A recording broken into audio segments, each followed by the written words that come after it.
কিন্তু অরিত্রীর গান শুনলাম এবং ও কবিগুরুর কিন্তু ভাঙা গান এবং মূল যে গান সেই গানটা কিন্তু আমাদের শোনালো। কেমন লাগলো বিচারকদের একটু শুনে নি, তাই তো? আচ্ছা, আমি একে একে সকলের কাছ থেকে জানতে চাইবো। প্রথম প্রশ্ন, তুমি বলো কেমন লাগলো অরিত্রীর গান? ভীষণ ভালো, ভীষণ ভালো। তার কারণ হচ্ছে যে দুটো। এক নম্বর হচ্ছে যে ও যে মূল গানটা শোনালো সেখানে যে প্রোনাউন্সিয়েশনটা ওর বয়সের কাছে একটা খুব রিস্কি অ্যাটেম্প্ট, সেটা আমার ভীষণ ভালো লেগেছে।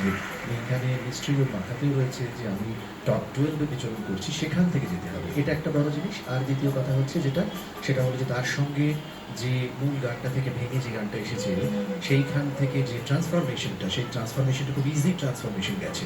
এই দুটো মিলিয়ে ডেফিনেটলি ভালো লেগেছে এবং আমি আবারও বলবো ওর বয়সে এটা কিন্তু একটা ভেরি গুড, খুব ইমপ্রেসিভ একটা attempt. So I am very happy. Thank you Prasun. আচ্ছা, এবারে সুচন্দার কাছে যাব। আমি তো মুগ্ধ, ওর বয়স অনুযায়ী এত সহজ স্বাভাবিকভাবে সাবলীলভাবে গিয়েছে, আমার খুব ভালো লেগেছে। Carry on. Thank you. এবারে সুজয়দার কাছ থেকে কেমন লাগলো সেটা জানতে চাইবো। খুব ছোট, ও সামনের দিন অনেক বড় শিল্পী হবে সেটাই আমার কাছে প্রত্যাশা রইল। তবে আজকে যেটুকু পারফরমেন্স আমরা শুনলাম, আশা করি ওকে আমরা দেখতে পাবো আগামী দিনে আমাদের গানে গানে লাইভের পর্ব, কোনো না কোনো পর্বে আর কি। Thank you.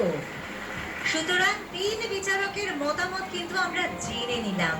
অরিত্রী, কি মনে হচ্ছে? সবার তো বেশ ভালো লেগেছে